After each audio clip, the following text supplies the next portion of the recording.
Okay, welcome back guys. We are just jumping into game 3 of CGFatal versus RedArchon. Whoever wins this map will go on to the next round obviously, and the loser will be eliminated unfortunately. It's not double elimination or anything like that. So I'm pretty pumped to see what both these guys have in store for us. It's going to be on a slightly bigger map this time, similar tile set. It's going to be on Shakuras Plateau. So that was obviously CGFatal's choice of map. So I'm interested to see why he chose this map specifically. Does he plan on doing a lot of drops, or does he want a safe expansion? We'll find out in just a moment as the countdown is underway. We'll see who advances to the next round.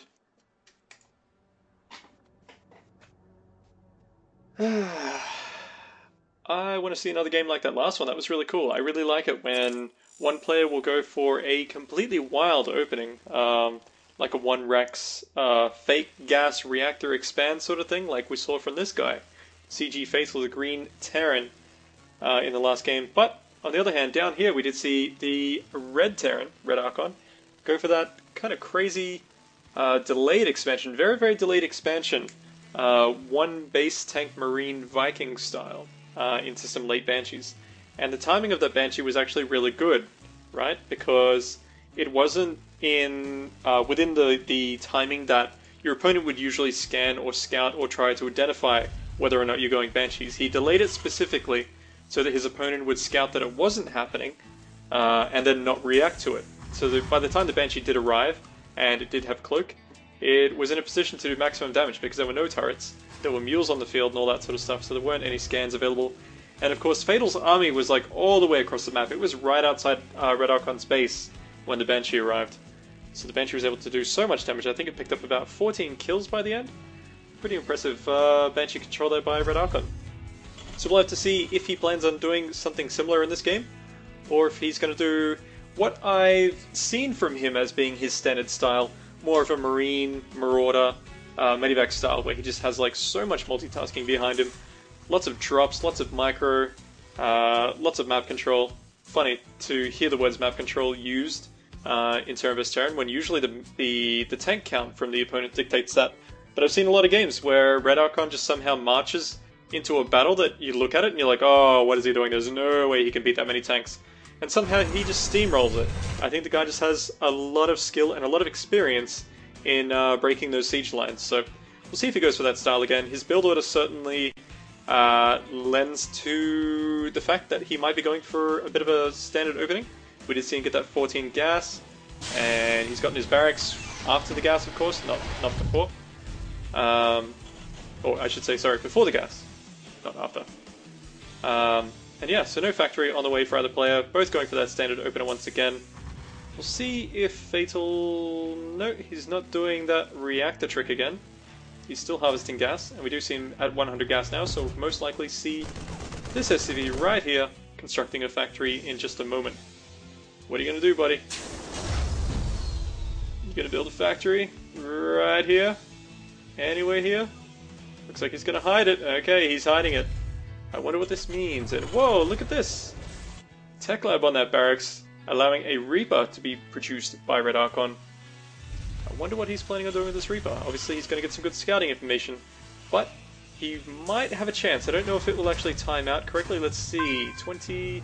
Actually, so I don't quite think he'll make it in time to catch this SCV and kill it, and having said that, he'll probably enter from this area anyway. But yeah, at the very least, he should be able to see the double gas and the factory in production via proxy. Now, this is actually a really, really, really good move by RedArchon, right? These positions favor a Reaper Scout, because it's just a very, very close, small distance between the bases through this canyon here, and you can get right into the main and see exactly what they're doing, how much gas they've harvested, and what their likely tech path is going to be. So if you look at the vision of RedArchon, he sees the first gas, he kills an SCV, and we'll see him creep into that mineral line. Oh, there's an injured SCV there, getting picked up in one hit, 3 kills. Oh, he's got to get the mule, although the mule is almost out. So it wasn't too much, and there we go, he does scout the second gas, and this is pretty much screaming Banshee at this stage. We look at the workers killed, 5 SCVs being killed by that Reaper, and almost a 6th as this guy clings to life right now. So we see the tech lab finished on the factory, starport lifting off to inherit that tech lab once it is vacant. We will see a Banshee in production, but no Cloak for a while. Unfortunately, he doesn't quite have the gas timed out to pick up that Cloak tech. And oh, actually he's supply capped as well. Despite losing those SCVs, he didn't quite lose enough to provide enough supply to construct the Banshees, so very, very unfortunate. He does have enough gas for Cloak now, but it looks like he's not interested in doing it. Instead, it looks like he wants to get Siege mode. So I wonder if that has anything to do with the fact that the Reaper, or he might have thought the Reaper saw what was happening in his base, but in fact it didn't. He does know about this factory, but that's all. Very curious. Okay, so the Tech Lab is once again united with RedArchon's factory. We can probably expect to see him researching Siege mode himself very, very soon. And of course there is a Viking on the way with a turret in construction at the mineral line. So this is a perfect response from RedArchon after the information that he saw from those double gases. But of course, no Cloak on the way, so this Banshee is not going to be tremendously effective. But there is an opportunity for it to sneak maybe just a few kills around the geysers here. But, you know, RedArchon, he's pretty good. He's not a sloppy player. And oh man, the Banshee coming out right into the rally path of the Viking by RedArchon. My god, that was actually really, really nice. I like that. So not only was the Banshee deflected, but it's forced to turn around and go home and be repaired. It's very nice by RedArchon. It's also producing a Raven, so he's really, really committed to this this idea that his opponent's going to be going for Cloaked Banshees, and once again, you know, it is the right response. You see that double gas, and it pretty much tells you it's probably going to be Cloak. But as he flies past the Tech Lab, he'll notice that the lights aren't flashing. So there is no indication of any research happening there. Now that could just mean that the Cloak Tech is already completed, or maybe he cancelled it after the Banshee was deflected. He won't really know. But yeah, in reality, it was never even started in the first place, so... Now this is interesting. The small, really, really small army of Fatal is moving out across the map. Just a half HP Viking, 1 Banshee, 2 tanks, 4 Marines, and 2 SCVs. It looks like he's going to go for... Oh, here we go, that's going to be a nice reinforcement. Looks like he's going to go for a bit of a contain here, using the Banshee to pick off any Marines, and tanks of course, once the Marines are dealt with. Using a Viking to counter the Vikings of RedArchon, although that's not going to happen because he has Vikings being produced from a reactor. And he's going to go for the contain here, but these 2 Vikings alone are pretty much going to nullify this entire attack, and most likely force Fatal to turn around and go home. Looks like we got a lag spike from Maya. If Maya doesn't disconnect, we're gonna have to ask him to get out of the game, because you're holding everyone up, buddy. Oh, and looks like he's decided he doesn't want to disconnect tonight. And there he goes. Oh, sorry about the lag spike, guys. Hopefully that is our one and only lag spike for the evening. Now, RedArchon does have his command center up, and looks like he is moving it down to the natural. It looks like it's going to be landing at about the same time that the orbital command finishes morphing in for his opponent Fatal, so not much of a difference there. If we look at the units, we currently see 26 SCVs for Fatal. Oh, and that's why there are 2 auto turrets happening right behind the mineral line, forcing them to transfer to the natural. Now, as I mentioned, yep, 24 SCVs for Fatal versus the 41 of RedArchon. Quite a significant difference there, and oh, not quite catching that Viking. He almost lost that Banshee. That could have been terrible. These Marines going to walk in and throw their lives away to try and take out these missile turrets, or sorry, mini auto turrets. They're not quite as good as missile turrets. Little bit of energy accumulating on the command center at the natural by RedArchon, and not quite an established rally yet, but no big deal. You can see his barracks production going into overdrive now as he throws down 3 more, bringing him up to a total of 5. And of course this Raven is going to play a very, very critical role later on in the game, as he'll be able to drop those point defense drones and really dominate the air battles. Of course, point defense drones are only really effective against Marauders and Vikings in Terran vs Terran. They don't nullify the attacks of siege tanks or Marines or Hellions or any of the other really, really common units in this matchup. So of course, yeah, as I mentioned before, they definitely play a very, very important role in securing that air domination. So looking back at the income, RedArchon still with a dominating lead on the worker count, 50 to 36 SCVs on the map, and of course mules being dropped from 2 orbital commands by each player. A nice fleet of Vikings moving across the map. Looks like they are going to want to land behind the mineral line here and pick off some SCVs. And funnily enough, Fatal never bothered to rebuild. Oh, just as I say that, the refinery is going back up, but I think there's an opportunity here for RedArchon's Vikings to pick up that siege tank. He needs to be quick. These Marines are catching up, and bam! Oh, just barely missing out on taking out that tank. If only he had one. Oh, he could actually focus fire this auto turret, and he tried.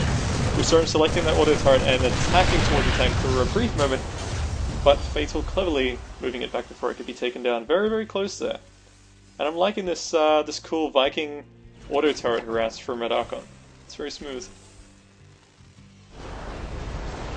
Now, it looks like RedArchon has had enough of applying this pressure to his opponent. He says, you know what, I'm just going to take these Marines and tanks, move across the map, and try to kill you now.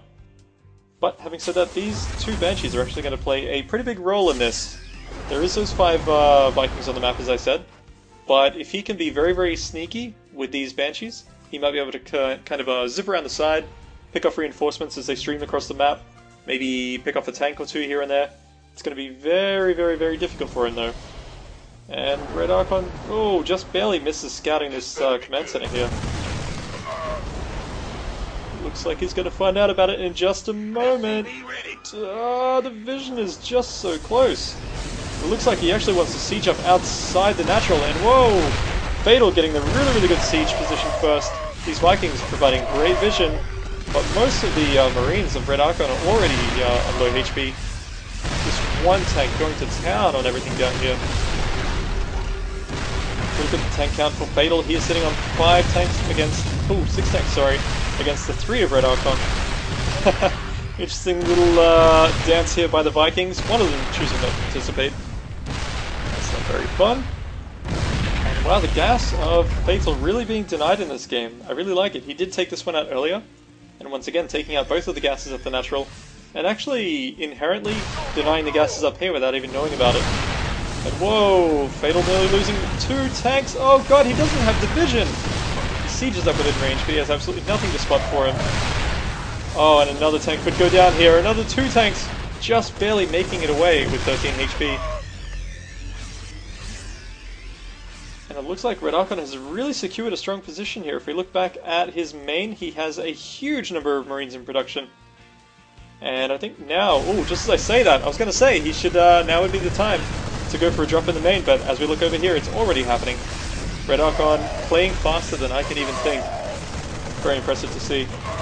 Just comparing the upgrades of these 0-0 Marines with no combat shield against the 1-1 Marines of RedArchon with combat shield and stim and medivacs. Yeah, I don't need to tell you who's going to win that fight, it's quite obvious. And at this stage, you know, I think RedArchon has crippled Fatal. I think that's pretty much going to be GG. Let's see this tank deciding to pull back into the main, trying to get a siege position just so he can deal with these 6 Marines. That's all there is. There's 6 Marines and he's having so much trouble dealing with them. The friendly fire of his own tanks is probably going to result in the destruction of this refinery. And RedArchon being a little bit sloppy there with that medivac, but at the same time, really capitalizing on this position in the natural now. And oh god, it looks like he's going to get this orbital command. Oh, there it goes. Now he still doesn't know about this one up here. And unfortunately I don't think it's going to play too much of a role in this game, because it's almost at the point where RedArchon can literally just attack move his army right into this these 3 tanks and this... how many Marines is that? 22 Marines of Fatal, and just win the game. So we'll see if he does something like that as this huge force starts moving across the map. Good choice of third base by RedArchon, allowing him to advance across the map rather than splitting his ruler. Oh my god, and just as I say that, huge Marine ball pushing across the map to end the game and end the series as RedArchon takes out CGFatal 2-1 in the ESL.SEA monthly finals. Well done to RedArchon. showing why he's Thailand's best.